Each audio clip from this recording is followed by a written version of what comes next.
Olá, meu nome é Nice e sejam bem-vindos a mais um áudio aqui para o canal. E hoje nós teremos dois capítulos, o capítulo 36 e o capítulo 37 do livro Ícaro Redimido. Mas sempre conto com a colaboração de todos para deixar seu apoio, curtindo os áudios, compartilhando, comentando. E se você ainda não for inscrito, se inscreva. Isso vai estar me ajudando muito e vai fazer com que esses áudios cheguem a mais pessoas, certo? Não custa nada para você e para mim é muito importante. Então vamos para os capítulos. Reencontro memorável. Tornaste o meu pranto um regozijo, tiraste o meu cilício e me cingiste de alegria. Salmo 30:11. Heitor exultava de contentamento pela tarefa cumprida, sensibilizados pela excelsitude da empreitada. Assistindo ao passado socorrer eficazmente o presente, reconhecíamos a força da misericórdia divina atuando em socorro de quantos possuem méritos inseridos em sua magna lei de causa e efeito. Gostaríamos de permanecer junto ao prestimoso mentor, conduzindo aquele sofrido povo até aportar em terras seguras. Porém, nossas obrigações nos chamavam de volta às atividades habituais que necessitavam de nosso modesto concurso. Ao nos prepararmos para a partida, o dileto amigo ainda nos disse, movido pela modéstia que caracteriza os espíritos superiores: somente Deus poderá recompensá-los pela prestimosa ajuda, sem a qual nada me teria sido possível. A alegria da consciência redimida não tem preço e jamais olvidarei a colaboração dos amigos. Certamente nos encontraremos em breve, pois irei visitá-los quando possível. Por ora, o dever nos chama ao trabalho e não podemos adiar nossas obrigações. Antes que partam, preciso, no entanto, pedir-lhes mais um favor. Catherine, que finalmente puderam rever depois do interstício de nosso silêncio, necessita novamente do precioso concurso de vocês. Ela fez questão de acompanhar-me no atendimento às vítimas do Holocausto, porém, sua sensibilidade a tem impedido de atuar como convém, diante dos atrozes sofrimentos que vem presenciando. Tenho que continuar assistindo este sofrido povo, junto à minha equipe de socorro, e gostaria que a levassem para trabalhar ao lado de Adelaide, nas enfermarias de St. Felipe, domiciliando-a em seus afetuosos corações. Ante nosso aceno de anuência ao afável amigo, prosseguiu o amigo: nossa boa irmã sente-se profundamente constrangida na presença de vocês, ciente de que lhe conhecem o delituoso passado, o qual deseja encobrir. Logo que se deu conta de sua atual condição, acoimada por imenso sentimento de culpa e cientificando-se por nosso intermédio de sua vida transata e dos motivos que nos unem, ocultou-se ao hábito freiral que vestia no pretérito, a fim de evadir-se de si mesma, intentando retroceder à sua anterior reencarnação. Ensejava eliminar definitivamente da lembrança os opróbrios perpetrados em sua última experiência carnal, e solicitou-nos que a tratássemos pelo antigo nome. Porém, como não podemos fugir indefinidamente de nós mesmos, aconselhamo-la a enfrentar com galhardia a penúria íntima, fixando em morredoras lições para o futuro, reassumindo sua personalidade atual. Adelaide, comovida, envolveu-a em acolhedor abraço, externando-lhe profunda compreensão e carinho, desfazendo instantaneamente seu injustificável desconforto em nossa presença. A amiga, entibiada, esboçava acanhado, porém meigo sorriso, completamente distanciada da expressão orgulhosa que antes deixava exalar de sua altaneira personalidade, em meio às extravagantes fragrâncias francesas de outrora. Heitor, registrando os nossos pensamentos, sorria, continuando a nos dirigir a palavra. Contudo, não posso deixá-los sem apresentá-la definitivamente a Alberto. Como vocês certamente já se deram conta, há profundas razões nas teias do destino que os unem neste momento. Não nos convinha antes essa revelação, pois nossos amigos precisavam do recolhimento a fim de se refazer dos dolorosos dramas que confeccionaram para si mesmos. Destarte, a hora chegada. E, diante do novo assombro que nos tomava o espírito, achegando-se carinhosamente à sua pupila, abraçando-a com desvelado amor e indicando Alberto, revelou enfim: Catarine, minha querida, eis Alberto, aquele que você colheu no seio materno para depois rechaçar do corpo por ato impensado, indigno do seu coração, pouco antes de seu retorno à pátria do espírito. Alberto, irmão dileto, esta é aquela a quem você deve a recuperação integral da consciência e a evasão das dores do suicídio doloroso, renegando a bênção da vida. Filha, este é ainda Bartolomeu de Gusmão, de quem lhe falei, e com quem você compartilhou juras de paixão, em Portugal, no século XVIII, embora envergassem hábitos sacerdotais. Bartolomeu, esta é a irmã Paula, quem o acolheu no coração e soube honrar o amor que lhe devotava e quem você procurou por tanto tempo, ansiando saciar a imensa fome de amor que lhe devorava a alma. Irmã Paula, este é ainda Zenon, aquele que inventou a mais destrutiva das armas humanas e empreendeu a guerra, somente para se vingar dos bárbaros que a roubaram de seu coração.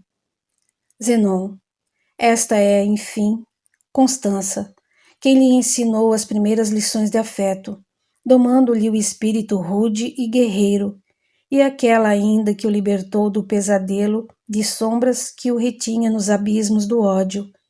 Regozijemo-nos, irmãos, e agradeçamos ao Senhor a oportunidade deste memorável reencontro.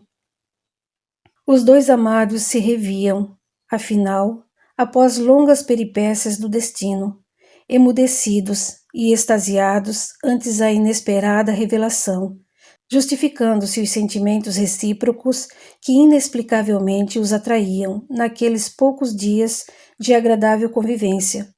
Com a voz embargada de emoção, continuou Heitor. Aprove o Senhor reuni-los em minha presença, pois fui eu quem os separei drasticamente, causando-lhes enormes males, dominado pela doentia personalidade do cardeal da Cunha há tantos anos, cujas lembranças não podemos olvidar. Duas almas comprometidas pelos laços de genuíno amor, superando os séculos e as maldades alheias, hoje se reencontram, ainda que em local tão impróprio, embora irmanados pelo ideal cristão. Imensamente agradecido a Jesus por patrocinar-me esta oportunidade, ainda lhe suplico o perdão pelo passado de inomináveis crueldades que equivocadamente lhes impus. Acolho-os como verdadeiros filhos do coração e espero que me considerem em seus sentimentos de piedade, dignificando-me perante suas consciências e ajudando-me em minhas muitas necessidades. Desfeitos em ardentes lágrimas, os três se abraçaram, enleados por imenso júbilo e entretecidos por elevados sentimentos, arrancando-nos profundas emoções de gratidão a Deus, incansável reconstrutor de nossas almas. Admirávamos a ação persistente das forças da vida, que se utilizam de intrincados caminhos para tecer os fios do destino, enlaçando todos aqueles que se comprometem com o desamor ou com a afetividade sincera, unindo-os em indissolúveis cadeias sedimentadas pelo amor verdadeiro. Era um instante memorável, e somente a prece silenciosa podia ocupar nossos corações, que, mesmo em meio ao torvelinho das mais infrenes paixões humanas que o mundo já presenciou, inundavam-se de inefáveis eflúvios. Estava revelada, enfim, toda a trama que envolvia nossos amigos e entrelaçava suas vidas, tudo se explicando em lógica irretorquível. Como veem, amigos, finalizava Heitor, profundamente emocionado. Grande ventura concede-me hoje o Senhor, permitindo-me, conjuntamente, o ressarcimento de duas grandes dívidas de meu pretérito, no mesmo momento, mesmo em meio às acerbas infelicidades que nos cercam. Vemos a vitória do bem por intermédio de Aristides, salvando milhares de irmãos de inditoso destino e duas almas se reencontrando nos descaminhos da vida. Quiçá prossigam, agora refeitos de tantas dores e tamanhos erros, nas pegadas do Cristo, reconstruindo o futuro promissor de alegrias. Agradeço-lhes imensamente por me haverem auxiliado nesta hora de importantes conquistas e desejo que o bem continue a iluminar-nos no firme propósito de prosseguir na trilha de nossa redenção. Abraçando-nos, despedimo-nos, reconhecidos à providência divina, capaz de nos recompensar todo o esforço despedido no trabalho socorrista, com multiplicadas bênçãos de reconforto, ainda que as tormentas das trevas nos ameaçassem a paz do espírito. E com os corações embriagados de pura afetividade, partimos em busca do serviço que nos aguardava, convencidos de que o amor vence os séculos, supera todas as distâncias, aplaca e transforma o ódio, por maior que seja, ultrapassa todas as barreiras dimensionais para unir as almas em indissolúvel conúbio divino. Capítulo 37. Em um campo de luzes. Ainda que eu andasse pelo vale da sombra da morte, não temeria mal algum, porque tu estás comigo. A tua vara e o teu cajado me consolam. Salmo 23, versículo 4. Tornando às novas atividades de Saint Felipe, Catarine e Alberto mal conseguiam dissimular a explosão de sentimentos que dominavam o coração, e seguiam, embevecidos, porém ao nosso lado, empenhados na tarefa comum. Reassumimos nossas visitas diárias às frentes de batalhas, executando nossa tarefa, como programado, e sempre que retornávamos, podíamos vê-los permutando amistosos diálogos, sem, contudo, demonstrarem as paixões comuns dos enamorados. O longo período que os apartara certamente rompera com a intimidade que antes entreteciam e necessitavam de novo convívio para refazê-la.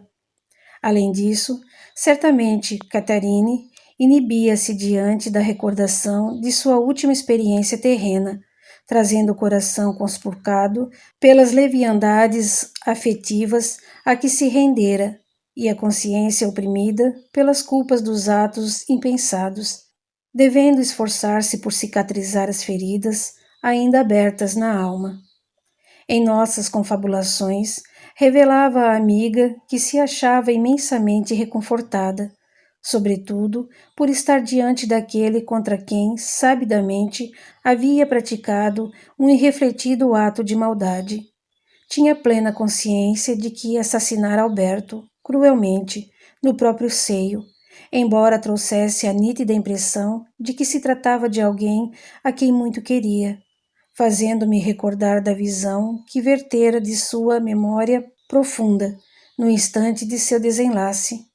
Por muito tempo ansiara reencontrá-lo, a fim de desculpar-se e algo fazer em seu benefício, conquanto Heitor, sempre disposto a consolá-la, lhe solicitasse paciência e resignação, prometendo-lhe que esse dia não tardaria a chegar.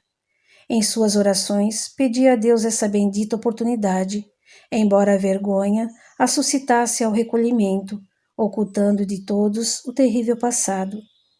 Confessava assim seu alívio, afirmando, entretanto, que sua surpresa maior foi deparar-se com um homem já feito e não uma criança, como esperava. Somava a isso o enorme espanto de encontrar na mesma pessoa o amado de outros tempos, levando-nos a refletir que, na iminência de se praticar o aborto, criminoso, deveriam os homens ao menos pensar na possibilidade de estarem diante de alguém muito querido, contra quem jamais teriam a coragem de cometer a inclemência de qualquer ato. Alegrava-se por estar perante ele, porém não se sentia imbuída de instintos maternais para acolhê-lo como um filho rejeitado, encontrando-se decididamente com suas emoções femininas bastante confusas, mediante as quais a aconselhamos aguardar que o tempo lhe favorecesse a acomodação dos sentimentos, arrependendo-se amargamente de todas as ações impensadas de sua vida. Ainda se sentia envergonhada perante o companheiro de longas eras, por não lhe ter mantido a fidelidade. Alberto, com sua característica timidez, aproximava-se aos poucos da amada de outros tempos, sem conseguir esconder seu profundo contentamento por reencontrar aquela a quem tanto buscara em prolongados e penosos anos de solidão. Embora o imenso interregno sem vê-la e os choques transreencarnatórios tivessem lhe esvaído da memória sua nítida recordação, estes não foram suficientes para apagar completamente os sentimentos que nutria por ela. Contudo, a afetividade, por tanto tempo reprimida na última solitária incursão terrena, distanciara-lhe também do exercício da afeição, exigindo-lhe que o coração se acomodasse paulatinamente aos novos anelos que agora voltavam a vicejar em sua alma. Destarte, as circunstâncias no momento eram adversas e ambos deveriam se empenhar com afinco em prol dos sofredores da guerra, aguardando que a paciente obra do tempo, que opera milagres em nós, refizessem-lhe as relações de estima, vigorosas, porém ainda adormecidas no coração. O espírito desencarnado detém as mesmas expressões e sentimentos da vida na carne e permanece imbuído de idênticas atrações amorosas que nos entretecem as construções afetivas. Podemos, inclusive, afirmar que a maioria das uniões conjugais duradouras se estabelece no plano espiritual, onde se constroem as verdadeiras afeições e se confeccionam os sonhos de amor, os quais prosseguem na vilegiatura terrena. Portanto, não é de se estranhar que as famílias se formem no mundo dos espíritos, tal como se organizam na Terra, e os casais que realmente se amam continuem compartilhando objetivos, estabelecendo lares e comungando a vida na erraticidade, sem levarmos em conta que o amor é sobretudo imorredoura e extrema expressão da alma, transportada de uma existência para outra, sem que o esquecimento temporário da carne desate os poderosos laços que o sustêm. Catherine servia com esmero aos desencarnados de guerra, adaptando-se ao penoso serviço ao lado de Adelaide, demonstrando excelentes qualidades no exercício de enfermagem. Alberto, à medida que vencia a barreira de sua natural timidez, com vivo entusiasmo, interessava-se em relatar à companheira suas últimas façanhas terrenas, esmeirando-se para não exibir presunção, enquanto a amiga permanecia reticente em lhe abrir o coração, não lhe expondo os motivos de suas penúrias que iam além do ato criminoso do aborto, pois se revestiam das execrandas e inditosas experiências de cortesã, como sabíamos. Respeitávamos sua reserva, aguardando que ela se superasse, retratando-se como lhe convinha.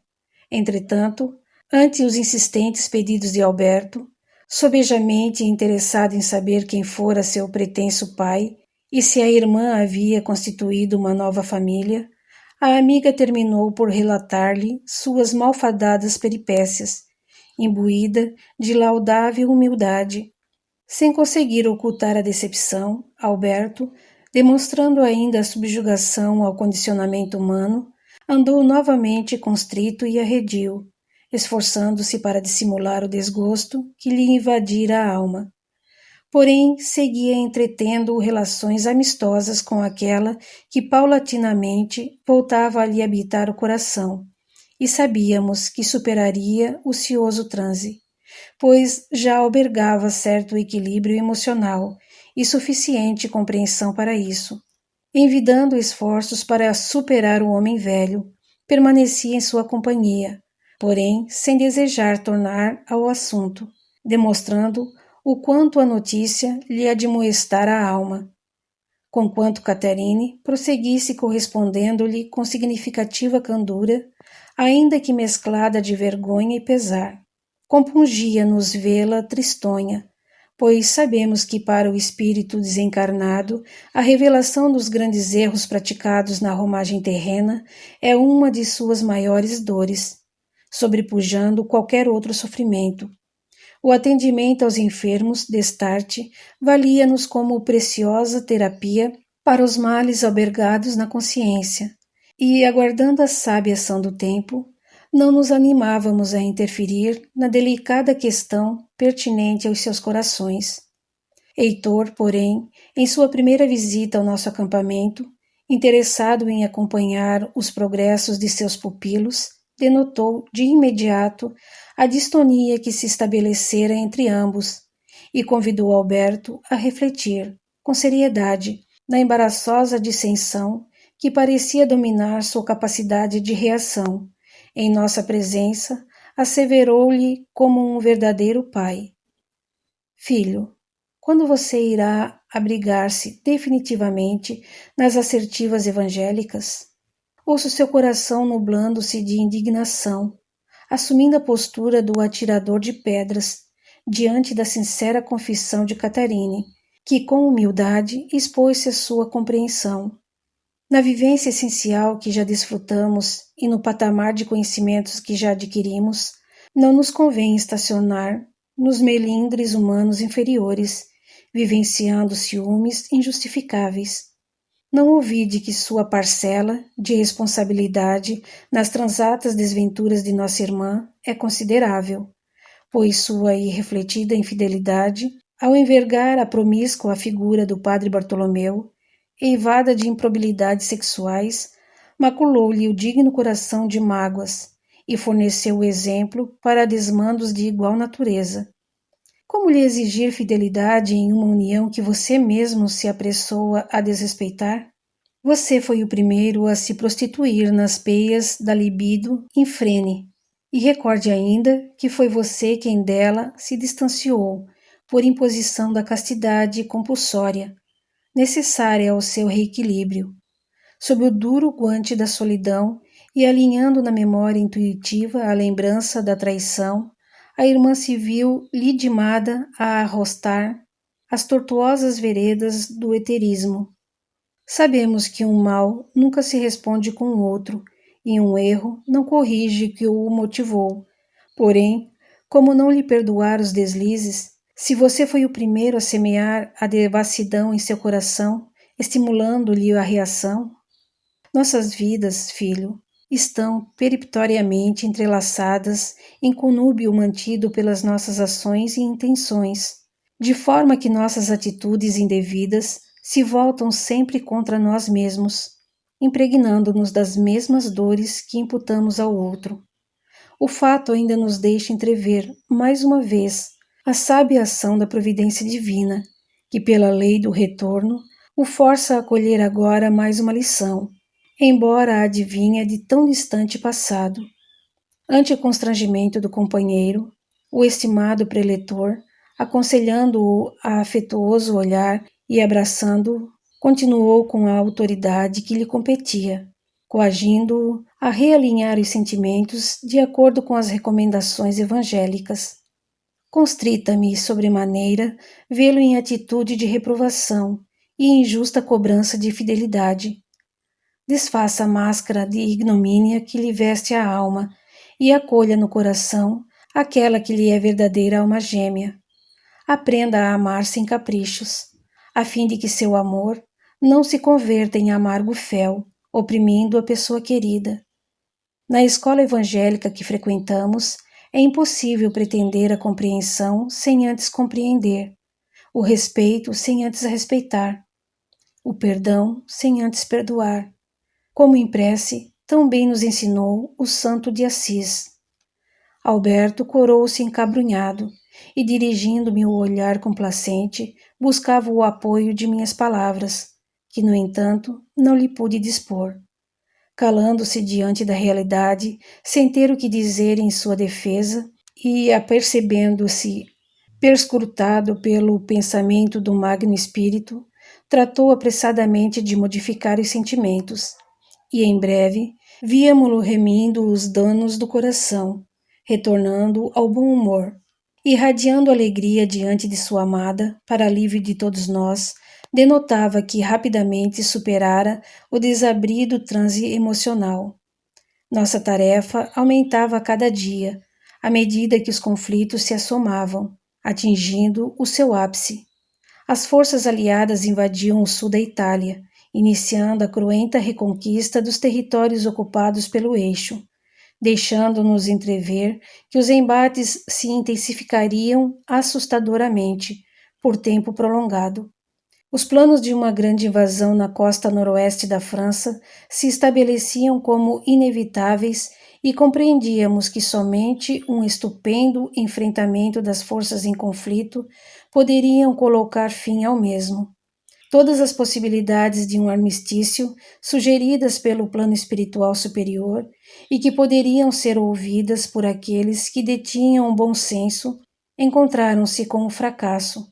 Na frente oriental, o povo soviético, apesar de sofrer imensa devastação, reagira ao morticínio e avançava a passos largos, adentrando-se nas regiões ocupadas pelos inimigos, sofreando-lhe a inadequada sede de conquistas. Os dias se escoavam, amargos e tristes, lentamente, na pasma ampulheta do tempo, parecendo não ter fim, o ciclópico pesadelo humano. O desalento, por vezes, parecia nos abater, dominando-nos completamente a capacidade de servir. Destarte, espíritos superiores, em atitude de imenso esforço, se manifestavam, por vezes, ainda que debilmente, ao nosso lado, em meio às emanações da barbárie humana, cuidando-nos com imenso carinho e sopesando-nos o ânimo combalido, exortando-nos ao trabalho. Traziam-nos palavras de reconforto, acalentando nossas tristes horas com o bálsamo da esperança e demonstrando-nos que a luz crística continuava a brilhar por sobre a sombria furna humana, onde se chafurdava a maldade sem limites. Os desencarnados se somavam aos milhões, e nossos acampamentos e hospitais logo se tornaram insuficientes para a acomodação do elevado número de necessitados. Muitos sucumbiam de fome ou frio, em completa situação de desamparo, sem que nada se pudesse fazer, enquanto outros eram desapiedadamente maltratados até a morte, nos formidandos campos de concentração, em injustificáveis exibições de crueldade.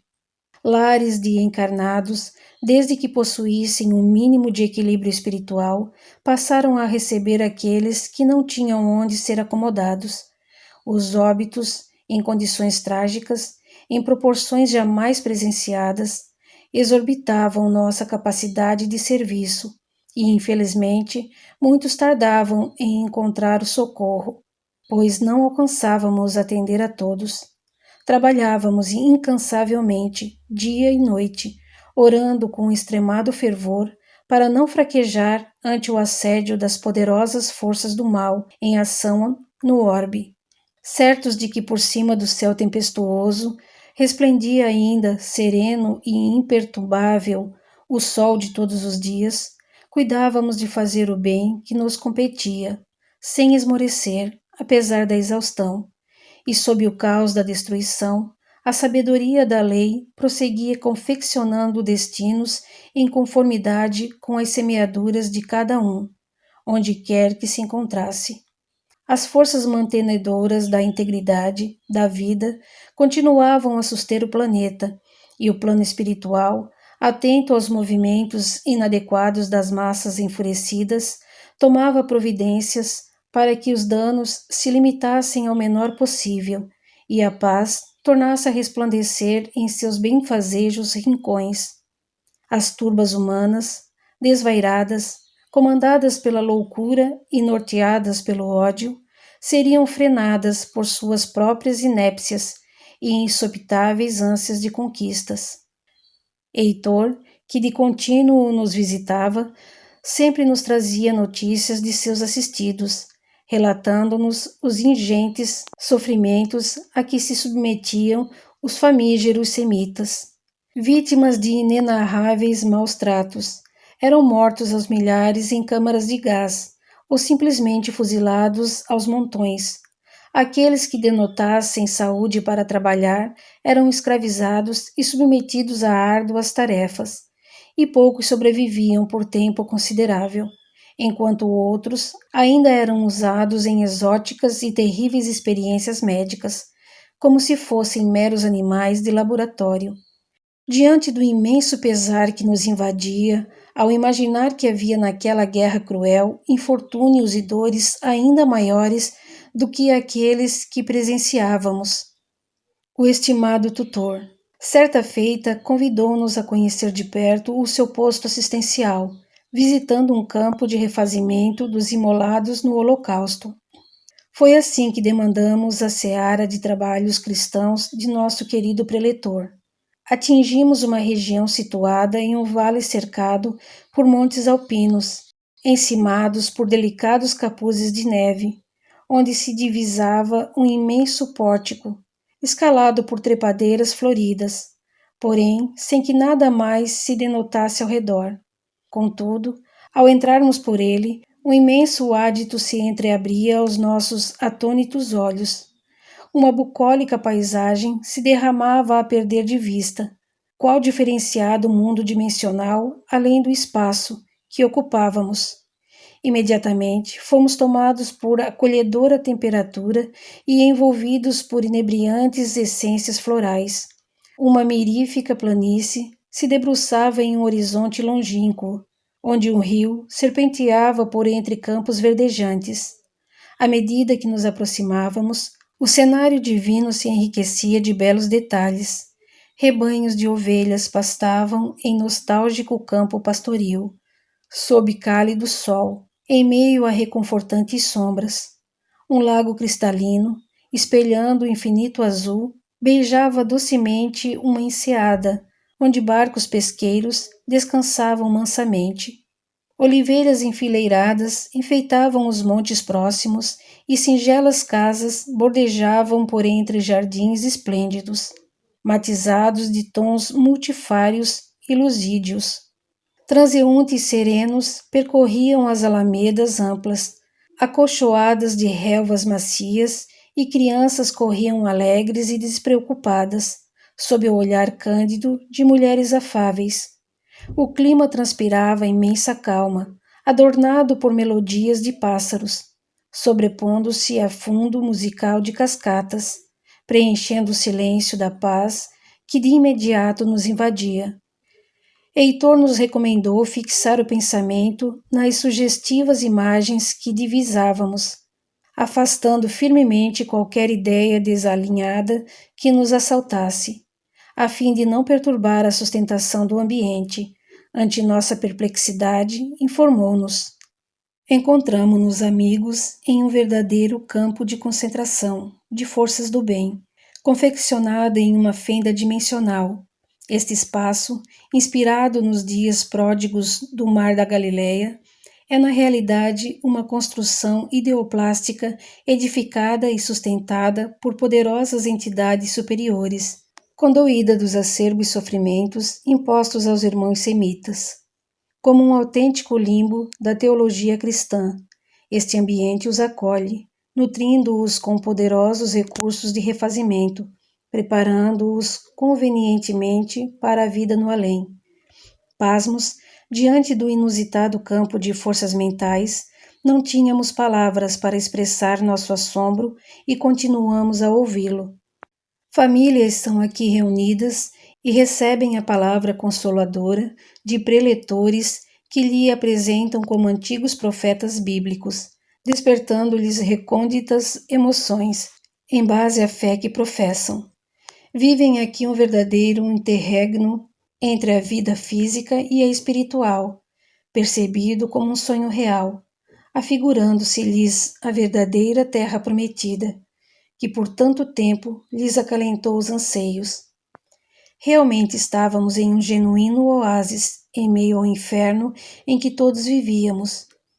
Prosternados, reconhecíamos o imenso poder do bem, que sob o broquel divino e desde que haja mérito, é capaz de superar todos os empecilhos do mal.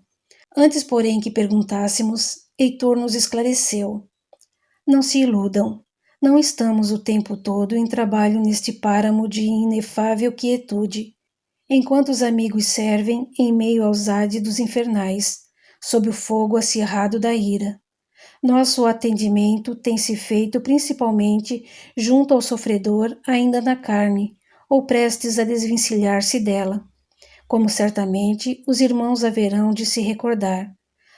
Habilitei-me na arte da tortura nos afligentes tempos de Inquisição, e agora estou me adestrando no ofício do bálsamo, envolvendo os supliciados em fluidos anestesiantes e assistindo-os em suas mortes, muitas vezes lentas e penosas. Para este pórtico de paz são trazidos aqueles que detêm condições de aqui permanecerem sem perturbar excessivamente o ambiente. Como puderam notar, a maioria dos que aqui se aloja é composta de crianças, mulheres e idosos, pois boa parte dos flagelados não guarda condições de se albergar neste cenáculo sublime. Muitos jazem ainda adormecidos em câmaras de regeneração, enquanto que os mais revoltosos compõem exércitos de vingança e ocorrem ao encalço de seus algozes, arrastados por extremado furor, algemados ao ódio. Seguindo Heitor, ganhamos o interior de uma das casas, construída na beleza rústica de pedras naturais. Adentrando-a, aspiramos de imediato reconfortante fragrância de sândalo, que, segundo nos informava o tutor, é capaz de arrefecer os eflúvios do ódio. Enfermeira de aspecto angelical, assistia um velho esqualido, recém-desencarnado, sem dúvida submetido à atroz e prolongada fome, tendo ao lado uma senhora de cabelos alvos, sustendo-o no colo, que o preletor nos indicava tratar-se de sua esposa desencarnada e já recomposta do transe. Em respeitoso silêncio, deixamos o paradisíaco local, reconhecidos ao estimado amigo por proporcionar-nos momentos de refazimento e consolo, assegurando-nos que, por maior que nos pareçam a desdita e a maldade humana, o Senhor provém recursos suficientes para suplantá-las. Assoberbados pelas excessivas crueldades que presenciávamos, respirávamos, enfim, em um campo de elísia paz. Extasiados diante do imenso poder do bem, tornamos refeitos aos nossos prementes afazeres.